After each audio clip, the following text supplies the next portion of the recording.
ট্যাবের টাকা লোপাট উত্তর দিনাজপুরে। নাকা তল্লাশিতে বাস থামিয়ে ধৃত 5 জন। এ পর্যন্ত মোট গ্রেপ্তার 1-8।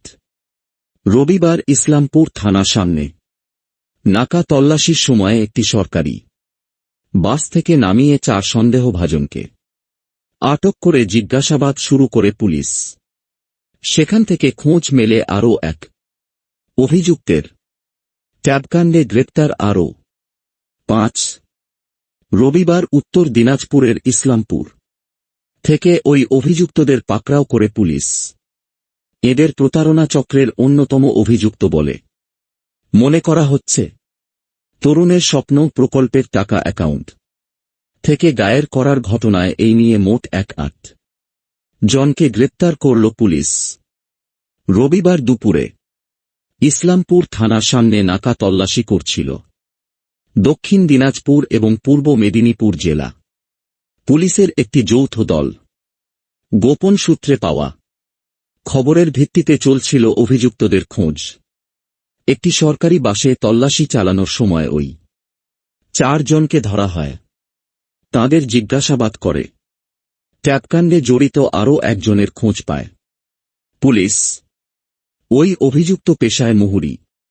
পুলিশ জানিয়েছে ধৃত 5 জনের নাম রোশন জামাল, মুতাব্বর আলী, উসমান আলী, মনসুর আলম এবং মোহাম্মদ মুজাম্মেল। এরা সকলেই চোপড়া বিধানসভা এলাকার বাসিন্দা। জানা গিয়েছে রবিবার মালদহগামী উত্তরবঙ্গ রাষ্ট্রীয় পরিবহন নিগমের একটি বাসে বিহারের কিষানগঞ্জ হয়ে দিল্লি চম্পট দেওয়ার পরিকল্পনা ছিল অভিযুক্তদের। গোপন সূত্র মারফত ওই খবর পেয়ে অভিযান চালিয়েছে পুলিশ। ট্যাবকাণ্ডে শুধু উত্তর দিনাজপুর জেলা থেকেই গ্রেপ্তার হয়েছেন 1-2 জন। তাছাড়াও চলতি সপ্তাহে মালদহ থেকে 6 জনকে গ্রেপ্তার করেছে পুলিশ।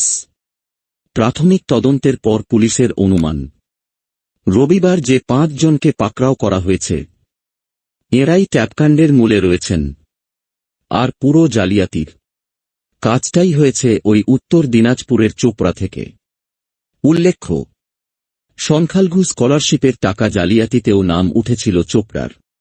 চোপড়ার নাম জড়ায় আধার কার্ড জালিয়াতি কাণ্ডে।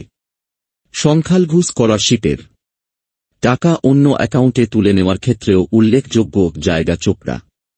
তদন্তকারীরা মনে করছেন রবিবার ধৃত 5 জন চোপড়ায় বসে রাজ্য জুড়ে সাইবার জালিয়াতির একটি চক্র পরিচালনা করতেন।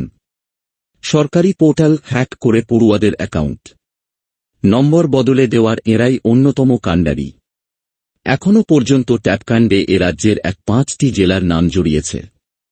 ইসলামপুর থেকে ধৃতদের সোমবার পূর্ব মেদিনীপুরে নিয়ে যাওয়া হবে বলে পুলিশ সূত্রে খবর।